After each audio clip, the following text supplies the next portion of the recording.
As you will no doubt know, the Chancellor and Tatton MP George Osborne laid out his fourth budget to the House of Commons today.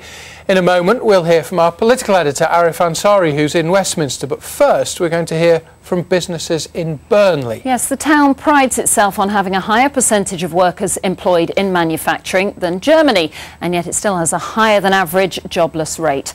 Our business correspondent Jane McCubbin has been taking the town's economic temperature. This is just what the Chancellor needs.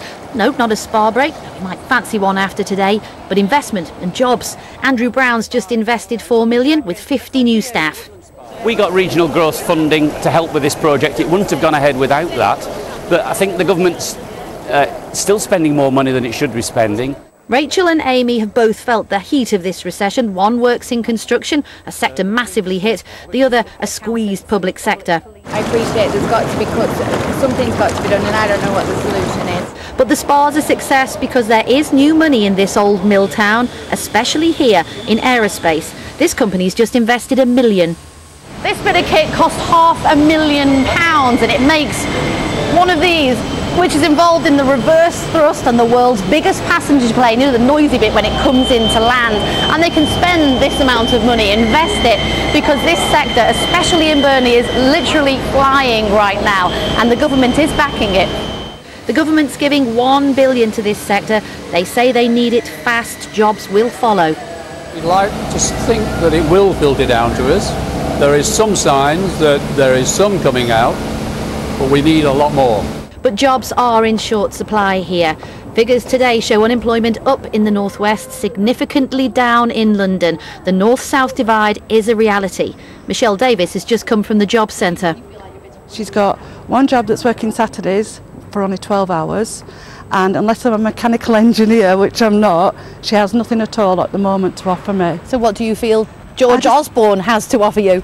Well, nothing, basically. Well, he's cut the price of a pint by a penny, but how much more to kickstart a flatline economy? I'm looking for investment in infrastructure, I'm looking for investment in manufacturing, and I'm looking for a manufacturing policy. There's a belief in this old mill town that this young Chancellor should realise real wealth is made by manufacturing. Jane McCubbin, BBC North West Tonight, Burnley.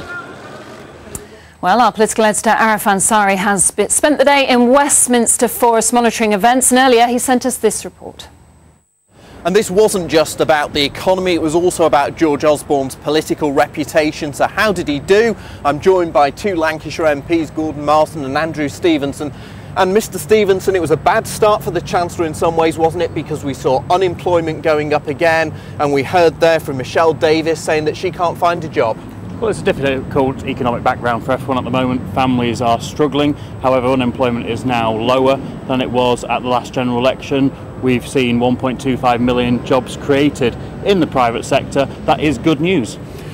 And Mr Marsden, the aerospace company there, T&R Precision Engineering, saying they've already been supported by the government. They're hopeful that the extra aerospace cash is going to lead to more investment and more jobs. That's great for them, but I can tell you to 12 businesses across Blackpool who are flatlining as the economy is flatlining because they can't get the bank loans and because there is no confidence in the government's strategy. This is a Chancellor who's had 3 years to get his austerity project right. It's still not right. It's what I call the leech policy. You think if you keep applying the leeches and taking the blood away from the economy, somehow things will get better, but they won't. And until we get a change of policy, we're going to have more problems and more difficulties. In the budget today, you've seen every small business across the northwest, across the country, getting £2,000 off their national insurance. That will help them create more jobs, help them get people like in your package into work. And we also, for the first time, have a real industrial strategy now on aerospace, really encouraging billions of pounds going into aerospace. And also the measures on housing as well. It's no good if you haven't got confidence in the direction, and if the infrastructure investment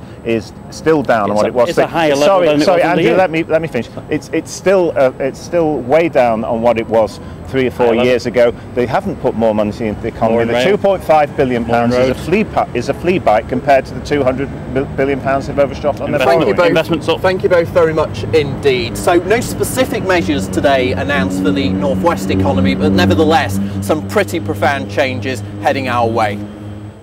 Arif Ansari there reporting for us from Westminster on the budget. Now, we've learned tonight that